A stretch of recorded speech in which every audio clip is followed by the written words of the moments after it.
Welcome to R five TV news. కేంద్ర మాజీ మంత్రి కాంగ్రెస్ పార్టీ సీనియర్ నాయకులు చింతామోహన్ మాట్లాడుతూ భారత సైనికులకు తల వంచి వినయంగా సెల్యూట్ చేస్తున్నాం. భారతదేశ ప్రతిష్టతను కాపాడుతున్న సైనికులకు కాంగ్రెస్ పార్టీ తరపున పూర్తి మద్దతు తెలియజేస్తున్నాం. గత సంవత్సర కాలంలో టీటీడీ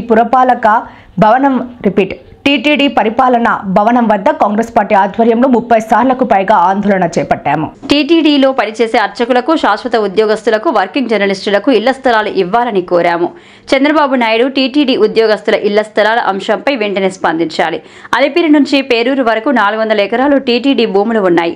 ఆ భూముల్లో ఒక్కొక్కరికి 5 సెంట్లు ఇంటి స్థలాలు ఇవ్వాలని డిమాండ్ చేస్తున్నామన్నారు. 15 సంవత్సరాలు ముఖ్యమంత్రిగా పనిచేసిన చంద్రబాబు నాయుడు తిరుమల కొండకు ఎన్నోసార్లు వచ్చి వెళ్లారు. కొండపై దాదాపు 500 అంగళ్ళు ఉన్నాయి. వాటిలో ఒక్కరైనా ఎస్సీ ఉన్నాడా, ఎస్టీ ఉన్నాడా? జనాభా నిష్పత్తి ప్రకారం 500 అంగళ్లను కేటాయించాలని కోరుతున్నామన్నారు. 2800 మంది ఎన్ఎంఆర్లను కాంగ్రెస్ పార్టీ పర్మనెంట్ చేసింది.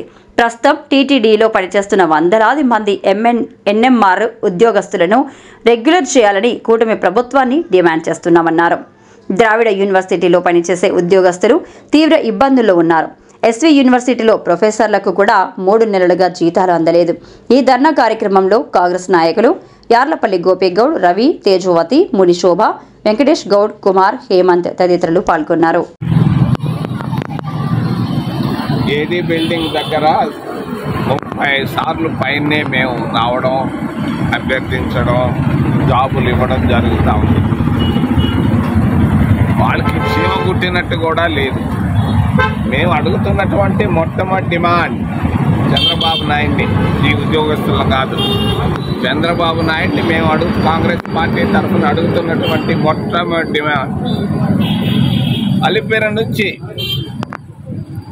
పేరూరు దాకా ఉన్న 400 ఎకరాల్లో 5 సెంట్లు లెక్కన అర్చకులందరికీ, శాశ్వత ఉద్యోగస్తులందరికీ ఇవ్వాలని మాది మొదటి డిమాండ్.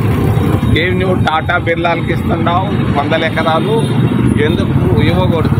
వాళ్ళు కష్టపడి పనిచేస్తున్నారు. అర్చకులు, శాశ్వత ఉద్యోగస్తులు 24 గంటలు.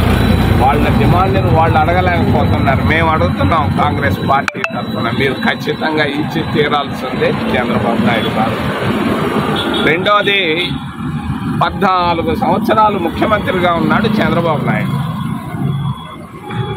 ఆయన ఈ మధ్యకాలంలో సామాజిక న్యాయం అని చెప్పి మాట్లాడుతున్నాడు. మరి కొండపైన 500 అంగళ్ళు ఉన్నాయి. ఈ 500 అంగళ్ళలో ఒక్క ఎస్సీకి కానీ, ఒక్క ఎస్టీకి కానీ, ఒక్క ఓబీసీకి కానీ ఇవ్వలేదు. ఇదే సామాజిక న్యాయం అంటే? ఇదే సనాతన ధర్మం అంటే? మేము ఆలోచించండి. కళ్ళు మూసుకొని ఉన్నామని అనుకుంటున్నారే, మేము కళ్ళు మూసుకోవటం లేదు, లెక్కలేస్తున్నాం. 500 అంగళ్ళల్లో ఖచ్చితంగా ఎస్సీ, ఎస్టీ, ఓబీసీలకు దామాషా ప్రకారంగా ఇవ్వాలి.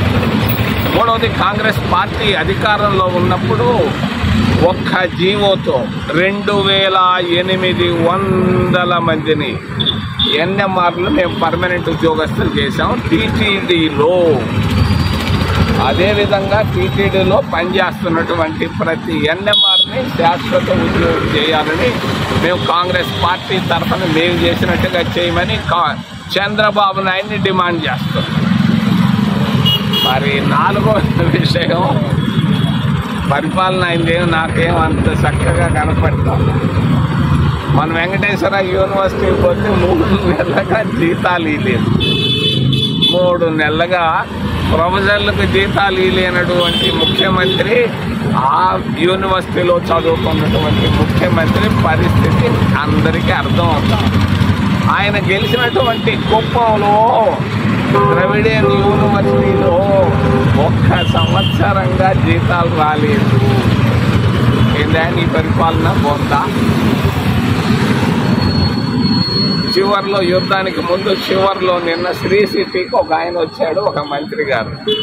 ఆ శ్రీ సిటీని కాంగ్రెస్ పార్టీ తెచ్చింది. 250 ఫ్యాక్టరీలు మేము తెచ్చాం, 1000 మందికి ఉద్యోగాలు ఇచ్చాం. నిన్న హడావిడిగా వచ్చి పునాది రాయి వేసి పేపర్లో ఆకాశంలో రాయించుకున్నట్టు రాయించుకున్నాడు. ఏముందాడా? నువ్వు రాబోయే 200 ఉద్యోగాలకి మేము 1000 ఉద్యోగాలు తెచ్చాం. మీ అందరికీ కళ్ళకు కనపడుతుంటుంది, మీరు పట్టించుకోవటం ఈ మధ్య కాలంలో. మాకు ఎందుకు లేని అనుకుంటున్నారు జర్నలిస్టులు చాలామంది, క్షమించాలి.